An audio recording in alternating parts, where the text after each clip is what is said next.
ఏమంటే నేను దైవ శాఖను అబద్ధం ఆడటం లేదు. దేవుడు నేను తప్పు మాట్లాడితే దేవుడు నాకు నరకాన్ని ఇవ్వాలి.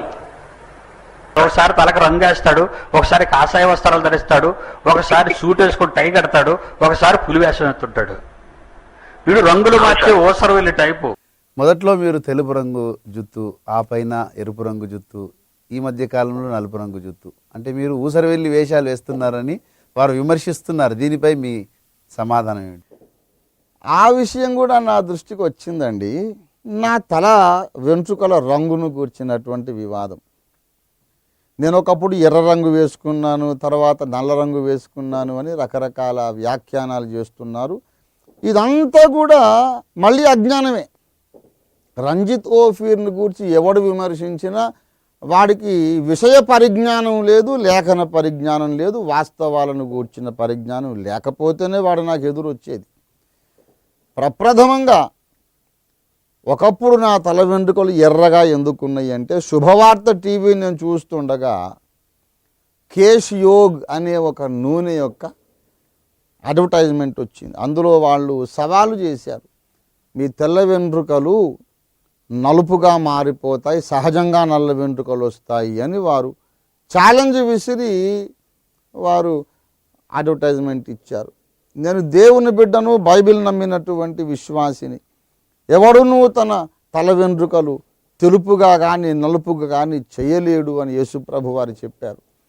తెల్ల వెంట్రుకలు నల్లగా చేయలేరు అని యేసుప్రభు చెబితే, ఇతనేమో నేను చేయగలను, చాలామంది వెంట్రుకలు నల్లగా మారాయి, ఇదిగో వాళ్ళ ఫోన్ నంబర్లు అని సవాల్ చేస్తున్నాడు. ఒకవేళ బైబిల్లో రాసి ఉంది కనుక ఇది అబద్ధం అన్నానంటే నేను మూర్ఖుడిగా కనపడతాను. బైబిల్లో రాసి ఉన్నదే సత్యము. ఎవడు తెల్ల వెంట్రుకలను నల్లగా చేసే మంది ఇంకా కనిపెట్టలేదు, నేను ప్రయత్నించి చూశాను అని చెబితే నా మాట నమ్మదగినదిగా ఉంటుంది. అందుచేత అసలు బైబిల్లో దేవుడు జరగదు అని చెప్పిన పని మేం చేస్తున్నాం అంటాడేమిటి, చూద్దాం అని ఆ నూనె కొంతకాలం వాడాను. నల్లగా మారబోయి వెంట్రుకలు ఎర్రబారినాయి. 1-2 సంవత్సరాలు వాడాను, నలుపు కాలేదు.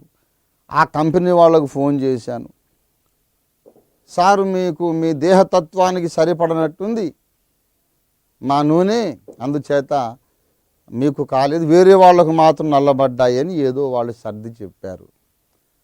ఆ పిమ్మట ఆ ప్రయత్నమన్నా ఎందుకు చేశానంటే, నాకు నల్ల వెంట్రుకలు ఉండాలి అని నా ఆశ.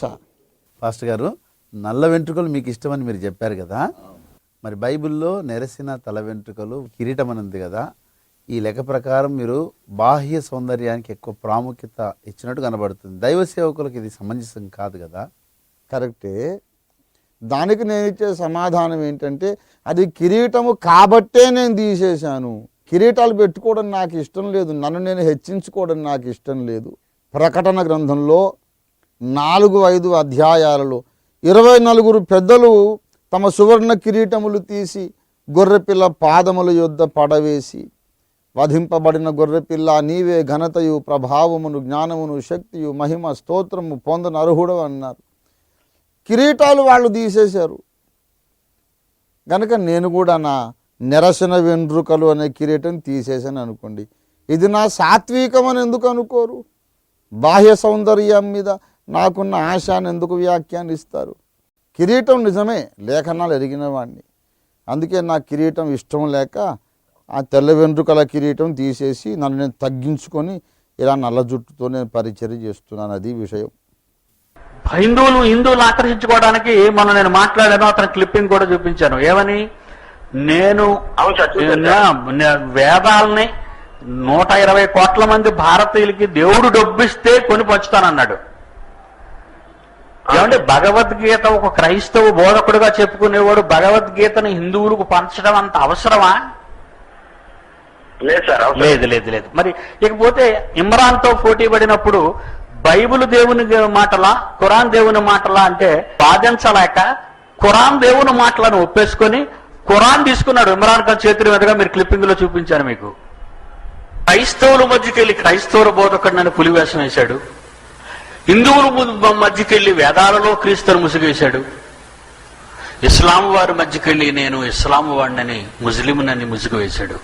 బైబిల్ పండితులుగా పేరొందిన మీరు ఇటీవల కాలంలో బైబిల్ను ప్రకటించకుండా వేదాల జోలికి వెళ్ళడం చాలామందికి అభ్యంతర కారణంగా ఉంది. దానికి మీరిచ్చే వివరణ ఏంటో చెప్పగలరా? నేను ఇంతకు ముందే విన్నవించినట్లు నేను ఇవాళ ఏమి చెబుతున్నా, నా మీద ఎవరు ఏ విషయంలో దుమారం లేవనెత్తుతున్నా, ఇది నేను మొదటిసారి చెప్పింది కాదు అని ఇంతకు ముందే నేను విన్నవించాను. రెండవ రాకడను గూర్చి నేను తీసుకున్న స్టాండ్ ఇంతకుముందు అనేక మంది పేరెన్నికగన్న పండితులు అదే మిడ్ ట్రిబులేషన్ ర్యాప్చర్ థియరీని వారు ప్రోత్సహించారు, బోధించారు, ప్రచారం చేశారు. అలాగే వేదాలలో క్రీస్తున్నాడని చెప్పిన వాడు అద్దంకి రంజిత్ ఓఫీర్ మొదటివాడు కాదు. నాకన్నా ముందు పండిత్ సిహెచ్ ఫ్రాన్సిస్ గారు ఎన్నో పుస్తకాలు రాశారు అదే పంధాలు, అదే సత్యాన్ని ఎత్తి చెబుతూ. నా సమకాలీనులు పరవస్తు సూర్యనారాయణ గారు అదే చెబుతున్నారు. అంతకన్నా ముందు ఫ్రాన్సిస్ గారి కంటే ముందు శ్రీమాన్ మండపాక కేశవరాయ శర్మ గారు యజ్ఞము అని కరపత్రం రాశారు. మా తాతగారు అద్దంకి దావీద్ గారు కూడా యజ్ఞము అని ఒక చిన్న పుస్తకాన్ని రాశారు. ఈ రీతిగా ఎందరో పండితులు చెప్పిన విషయాన్ని నేను చెప్పాను.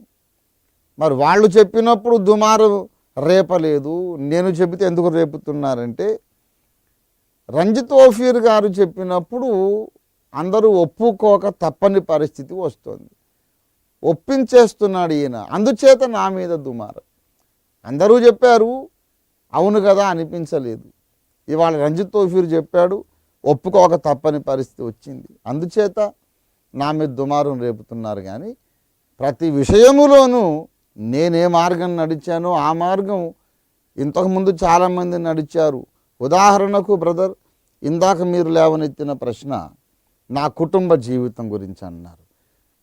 ఒకవేళ నేను విడాకులైపోయి మళ్ళీ పునర్వివాహం చేసుకోవడం సేవకులను అనర్హుణ్ణి చేస్తూ ఉన్నట్లయితే, ఈనాడు ఆంధ్రదేశంలో ప్రఖ్యాతిగాంచిన దైవజనులు, స్వస్థపరిచే కృపావరం కలిగిన వారు, సువార్త అందని చోట్ల సువార్త చాటిస్తామని ప్రకటించుకుంటున్నవారు, కోటీశ్వరులు, లక్షల మందికి నాయకులు, అనేక మందికి విడాకులు అయిపోయినాయి.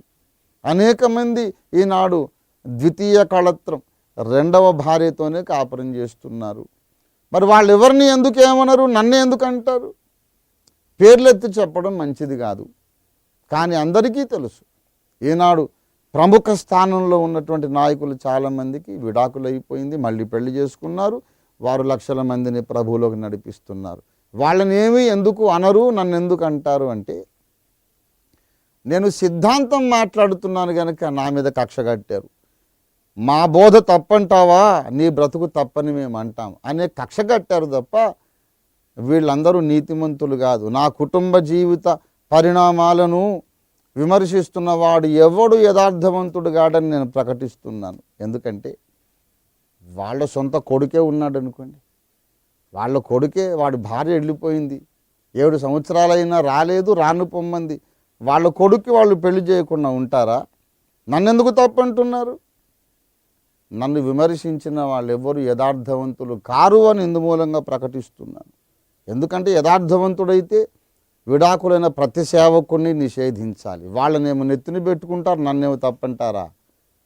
గనక యథార్థవంతులు కాదు. అలాగే ఈ వేదాల విషయం కూడా నేనే కాదు, చాలామంది చెప్పారు. మన సమకాలీనులు గుండాబత్తిని దేవదానం గారు, పరవస్తు సూర్యనారాయణ గారు, ప్రభు దగ్గరికి వెళ్ళిపోయిన సిహెచ్ ఫ్రాన్సిస్ గారు, ఇంకా చాలామంది చెప్పారు. వాళ్ళను అనని మాట నన్ను అంటున్నారంటే నా మీద వ్యక్తిగత కక్షతో మాట్లాడుతున్నారు తప్ప సిద్ధాంత విషయంగా విభేదించడం కాదు. ఇది నా జవాబు. వేదాల విషయంలో మీరు మీ సభల్లో మాట్లాడుతూ, దేవుడు ఒకవేళ మీకు కోట్లాది రూపాయలు ఇస్తే భారతదేశం అంతా వేదాలను పంచిపెడతానని మీరు బాహాటంగా మీరు వ్యక్తీకరించారు. అయితే పరిశుద్ధ బైబిల్ను పంచకుండా వేదాలను పంపిణీ చేస్తా అని మీరు చెప్పడం చాలామందికి అభ్యంతరకరంగా ఉంది. ఎందుకు అన్నాను అంటే, బైబిళ్ళు పంచిపెడితే చదవరు భారతీయులు, వేదాలు పంచిపెడితే చదువుతారు. మనం సువార్త బైబిల్ను నమ్మిన వాళ్లకు చెప్పడం లేదు, బైబిల్ను నమ్మని వాళ్లకు సువార్త చెబుతున్నాం. ఒకడికి బైబిల్ అంటే ఇష్టం లేదు, యేసు అంటే ఇష్టం లేదు, పరమ ద్వేషం కడుపు నిండా నింపుకున్నాడు, యేసు అన్నా బైబిల్ అన్నా నిప్పులు కక్కుతున్నాడు. అలాంటి వాడికి బైబిల్ ఇస్తే చదివి ఎలా రక్షణ పొందుతాడు? వేదము పంచిపెడతాను అని అనకముందు నేను ఇంకో మాట అన్నాను, వేదములో యేసు ఉన్నాడు అన్నాను. కనుక అతడు వేదాలు చదివితే యేసు దగ్గరకు వస్తాడు. అతడు బైబిల్ చదువుతాడా, ఖురాన్ చదువుతాడా, పురాణం చదువుతాడా, వేదం చదువుతాడా నాకు అక్కర్లేదు, యేసు దగ్గరికి అతడు రావడమే కావాలి. గనుక వేదాలు చదివి రక్షణ పొందిన వాళ్ళు ఎందరో ఉన్నారు. అలాంటి వాళ్ళలో సుధాకర్ మీనన్ గారు, పాల్ సుధాకర్ గారు ఒక మంచి తార్కాణం మనకు.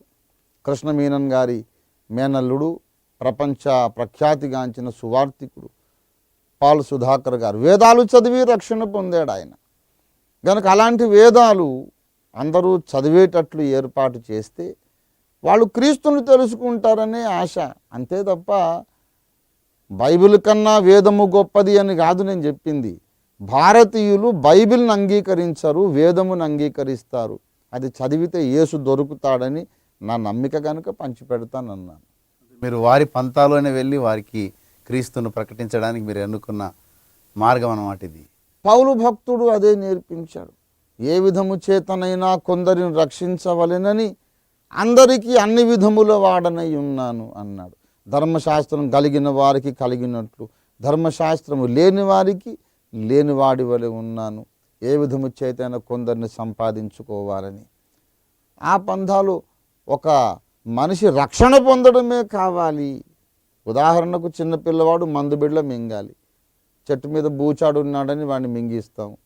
చాక్లెట్ కొనిస్తానని చెప్పేసి ప్రలోభ పెట్టి వాడిని మందు మాత్రం మింగిస్తాం. వాడు ప్రలోభానికి మింగినా, బూచాడికి భయపడి మింగినా మందు పనిచేస్తుంది. ఎలాగైనా ఒకడు యేసును మింగడమే కావాలి, యేసు లోపల రక్షణ కార్యం జరిగిస్తాడు. అది మా పంథ, మాకున్నటువంటి భావజాలం. పిడి సుందరరావు గారు వారి శిష్యులు మీ మీద చేస్తున్న ప్రచారంలో భాగంగా మీరు ఒక ముస్లిం సహోదరునితో చేసిన డిబేట్లో మరి మిమ్మల్ని మీరు ముస్లింగా చెప్పుకోవడము క్రైస్తవ సమాజంలో ఒక అభ్యంతర కారణంగా ఆ ప్రశ్న మిగిలిపోయింది. దానికి మీ సంజాషి. దయచేసి ఇలాంటి ప్రశ్నలు ఇంకా అడగండి, అడగాలని నేను ఆశిస్తున్నాను. ఎందుకంటే సమాజంలో ఈ ప్రశ్నలు ఉన్నాయి, ఎవరు అడగడానికి తెగించలేకపోతున్నారు. అంటే ముస్లిం సభలో ముస్లింగా హైందవుల మీద దాడి చేసినందుకు మిమ్మల్ని మీరు ఒక హైందవునిగా ప్రకటించుకోవడానికి వేదాలను వాడుకుంటున్నట్టు అనుకూల ప్రచారం జరుగుతుందండి. నేను ముస్లిమును అని ప్రకటించుకున్నానంటే ముస్లిం మతమును అంగీకరించానని కానీ, అల్లాహ్ను నా దేవునిగా అంగీకరించానని కానీ, మహమ్మద్ గారిని పీస్ బి ఆన్ హిమ్ దేవుడు పంపిన ప్రవక్తగా నేను అంగీకరించానని కానీ నేను ప్రకటించలేదు. నేను సున్నతి చేయించుకోలేదు, ఖురాన్ షరీఫ్ నా ప్రామాణిక గ్రంథమని ప్రకటించలేదు, నమాజ్ చేయలేదు, ఏమీ చేయలేదు.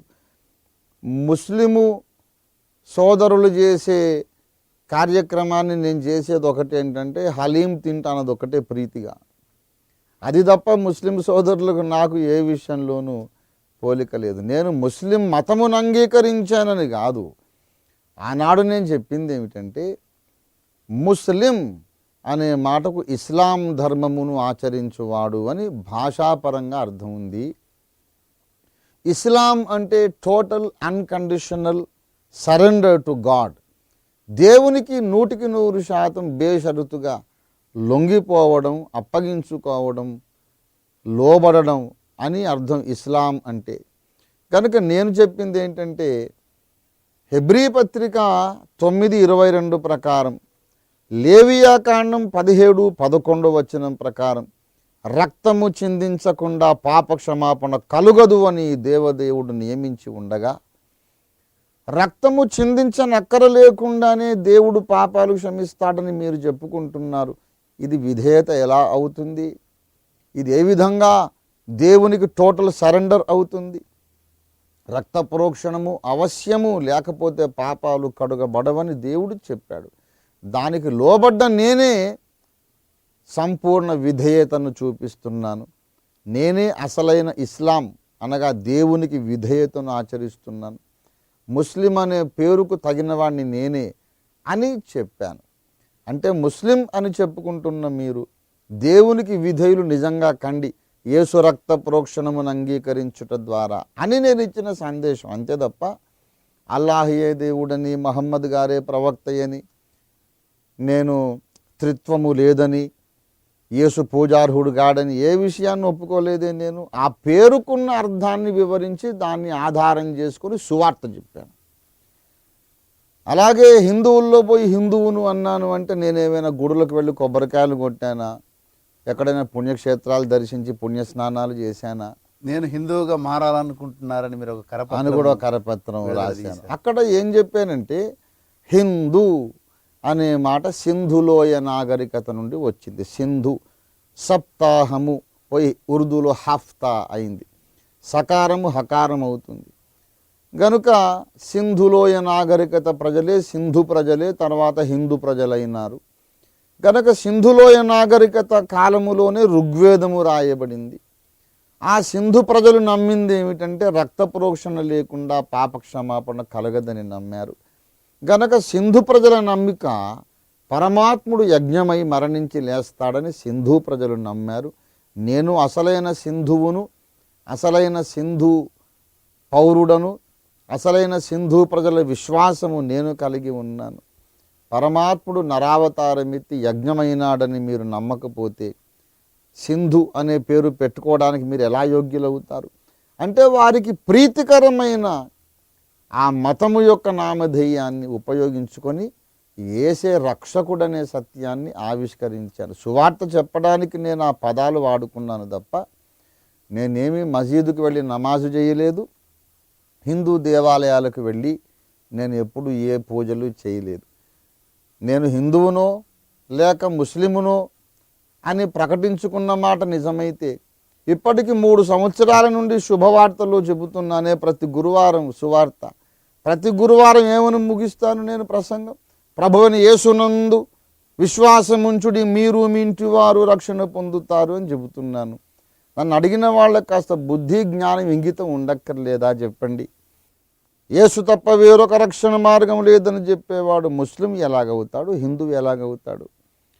నేను ముస్లిమును అని ప్రకటించుకున్నానంటే ముస్లిం మతమును అంగీకరించానని కానీ, అల్లాహ్ను నా దేవునిగా అంగీకరించానని కానీ, మహమ్మద్ గారిని పీస్ బి ఆన్ హిమ్ దేవుడు పంపిన ప్రవక్తగా నేను అంగీకరించానని కానీ నేను ప్రకటించలేదు. నేను సున్నతి చేయించుకోలేదు, ఖురాన్ షరీఫ్ నా ప్రామాణిక గ్రంథం అని ప్రకటించలేదు, నమాజు చేయలేదు, ఏమీ చేయలేదు. ముస్లిము సోదరులు చేసే కార్యక్రమాన్ని నేను చేసేది ఒకటి ఏంటంటే హలీం తింటానది ఒకటే ప్రీతిగా. అది తప్ప ముస్లిం సోదరులకు నాకు ఏ విషయంలోనూ పోలిక లేదు. నేను ముస్లిం మతమును అంగీకరించానని కాదు. ఆనాడు నేను చెప్పింది ఏమిటంటే ముస్లిం అనే మాటకు ఇస్లాం ధర్మమును ఆచరించువాడు అని భాషాపరంగా అర్థం ఉంది. ఇస్లాం అంటే total unconditional surrender to God. దేవునికి 100% బేషరతుగా లొంగిపోవడం, అప్పగించుకోవడం, లోబడడం అని అర్థం ఇస్లాం అంటే. కనుక నేను చెప్పింది ఏంటంటే హెబ్రీ పత్రిక 9:22 ప్రకారం, లేవియా కాండం 17:11 వచనం ప్రకారం రక్తము చిందించకుండా పాప క్షమాపణ కలుగదు అని దేవదేవుడు నియమించి ఉండగా రక్తము చిందించనక్కర లేకుండానే దేవుడు పాపాలు క్షమిస్తాడని మీరు చెప్పుకుంటున్నారు. ఇది విధేయత ఎలా అవుతుంది? ఇది ఏ విధంగా దేవునికి టోటల్ సరెండర్ అవుతుంది? రక్త ప్రోక్షణము అవశ్యము, లేకపోతే పాపాలు కడుగబడవని దేవుడు చెప్పాడు. దానికి లోబడ్డ నేనే సంపూర్ణ విధేయతను చూపిస్తున్నాను. నేనే అసలైన ఇస్లాం అనగా దేవునికి విధేయతను ఆచరిస్తున్నాను. ముస్లిం అనే పేరుకు తగిన వాడిని నేనే అని చెప్పాను. అంటే ముస్లిం అని చెప్పుకుంటున్న మీరు దేవునికి విధేయులు నిజంగా కండి యేసు రక్త ప్రోక్షణమును అంగీకరించుట ద్వారా అని నేను ఇచ్చిన సందేశం. అంతే తప్ప అల్లాహయే దేవుడని, మహమ్మద్ గారే ప్రవక్తయని, నేను త్రిత్వము లేదని, యేసు పూజార్హుడు గాడని ఏ విషయాన్ని ఒప్పుకోలేదే నేను. ఆ పేరుకున్న అర్థాన్ని వివరించి దాన్ని ఆధారం చేసుకొని సువార్త చెప్పాను. మీ మాట అవునంటే అవును, కాదంటే కాదని ఉంది బైబిల్లో. మీకు ఒక నిజం చెప్తాను, ఆ రోజు జరిగిన నిజం. నా కాళ్ళ ముందు బెడ్షీట్ వేసుకొని ప్రకటన గ్రంథం తీసి మోకాళ్ళుని, అయ్యగారు నాకు దీని మీద సందేహం ఉంది తీర్చండి అని అడిగి నివృత్తి చేసుకున్న ఇతడు మీరు పిడి సుందరరావు గారిని పిలిపించి మహాసభలు నిర్వహించి ఎంతో వేద విద్య ఆయన దగ్గర నేర్చుకున్నారని ఆయన చెబుతున్నారు. పిడి సుందర్రావు గారిని పిలిపించి ఎంతో వేద విద్య నేర్చుకున్నాను అనే మాటే అసలు ఖండనార్హము. ఇది 21వ శతాబ్దపు అంతర్జాతీయంగా అతి గొప్ప జోకు, అతి గొప్ప ప్రహసనం అని దానికి నేను అవార్డు ఇవ్వదలుచుకున్నాను. ఎందుకంటే వారికి వాదించే విధానము తెలియదు, తన ఇంగితానికి తానే వ్యతిరేకంగా, తనకు తానే విరోధంగా మాట్లాడుకుంటారు అనే విషయం ఈ వాదనలో ఇంకొకసారి నిరూపణ అవుతోంది. ఎందుకంటే వారి దగ్గర నేను చేతులు జోడించి మోకాళ్ళుని బైబిల్ నేర్చుకున్నాను అని శ్రీ పిడి సుందర్రావు గారు చెప్పుకుంటున్నారు. వారి దగ్గర నేను చదువు నేర్చుకున్నట్లయితే మరి బోధ విషయములో ఏ ఒక్క పాయింట్లో కూడా వారికి నాకు అసలు పోలికే లేదేమిటి? యేసు దేవుడు కాదు అంటారు శ్రీ పిడి సుందర్రావు గారు, యేసు దేవుడు అంటాను నేను. ఇప్పుడు జరిగేదే యేసు ప్రభు వారి 1000 ఏళ్ల రాజ్యం అంటారు శ్రీ పిడి సుందర్రావు గారు. కాదు కాదు, ఇప్పుడు జరిగేది 1000 ఏళ్ల రాజ్యము కాదు, యేసు రెండవసారి వచ్చాక మహాశ్రమల కాలం అయ్యాక 1000 ఏళ్ల రాజ్యం వస్తుందంటాను నేను. పరిశుద్ధాత్మ వరాలు ఉన్నాయని వారు ఒప్పుకోరు. నాకు 10 సంవత్సరాల వయసు ఉన్నప్పటి నుండి ఇప్పుడు నాకు 52 ఏళ్ళు, 42 ఏళ్ల నుండి నేను అన్య భాషల్లో మాట్లాడుతున్నాను. రెండవ రాకడ విషయము కానీ, యేసును ప్రకటించడానికి ఇతర మత గ్రంథాలు వాడుకోవచ్చా లేదా అన్న విషయంలో కానీ, అసలు ప్రతి విషయంలో కూడా నాకు వారికి అసలు ఎక్కడ అంగీకారం లేదే. ఏ విషయాన్ని నేను వారి దగ్గర నేర్చుకున్నాను, ఓఫీర్ గారు నా దగ్గర నేర్చుకున్నారు అంటున్నారు శ్రీ పిడి సుందర్రావు గారు. ఏ పాయింట్ నేర్చుకున్నాను అంటే నాకేం ఆలు ఈలు నేర్పించాడా, గుణింతాలు నేర్పించాడా, 1 2 3 అంకెలు నేర్పించాడా, రాయను చదవని నేర్పించాడా, లేకపోతే వేదాంతం నేర్పించాడా? ఏమి నేర్పించాడు నాకు ఆయన? ఏ పాయింట్? ప్రతి పాయింట్లోనూ నాతో విభేదిస్తూ నా దగ్గర నేర్చుకున్నాడు అనడం ఏమిటి? అసలు ఆయన దగ్గర నేర్చుకున్న వాడిని అయితే గనుక ఒకవేళ వారి వాదన ఒక క్షణం కొరకు ఒప్పుకుందాము, వారి దగ్గర నేను నేర్చుకున్న వాడిని అయితే అంతరిక్షంలో బుద్ధిజీవులు ఉన్నారని, వేదాల్లో క్రీస్తు ఉన్నాడని ఒకవేళ వారే నాకు నేర్పించారా? మరి అలాగైతే వారు ఎందుకు ఖండిస్తున్నారు ఇప్పుడు? మరి ప్రతి విషయంలోనూ నేను వారికి విరోధంగా వేరొక వేదాంత సిద్ధాంతం మాట్లాడుతున్నప్పుడు నా సిద్ధాంతాలను ఖండిస్తూ ఇవన్నీ నా దగ్గర నేర్చుకున్నావు అనడం ఎంతవరకు సమంజసం? పిడి సుందర్రావు గారు నా బోధలన్నిటినీ ఖండిస్తున్నారు. ఇప్పుడు స్వస్థతలు జరగడం లేదు, పరిశుద్ధాత్మ వరాలు లేవు, యేసు ప్రభు దేవుడు గాడు అని అన్నిట్లోనూ నాకు విరోధంగా మాట్లాడుతూ నేను ఖండిస్తున్న ఈ బోధలన్నీ ఓఫీరు నా దగ్గర నేర్చుకున్నాడు అని చెబుతున్నాడు ఆయన. ఎంత అసమంజసమైన హేతు విరుద్ధమైన వాదన! ఈ అసమంజసమైన హేతు విరుద్ధమైన అనే మాటలు కూడా వారికి అర్థమవుతాయో లేదో నాకు తెలియదండి. అలాంటి పరిస్థితిలో ఉన్నారు. బైబిల్లో ఉన్న మాట వృద్ధుని గద్దింపక తండ్రిగా భావించుము అని ఉంది. వయసును బట్టి వారిని గౌరవిస్తాం తప్ప వాదన మాత్రం పూర్తిగా తర్క విరుద్ధము.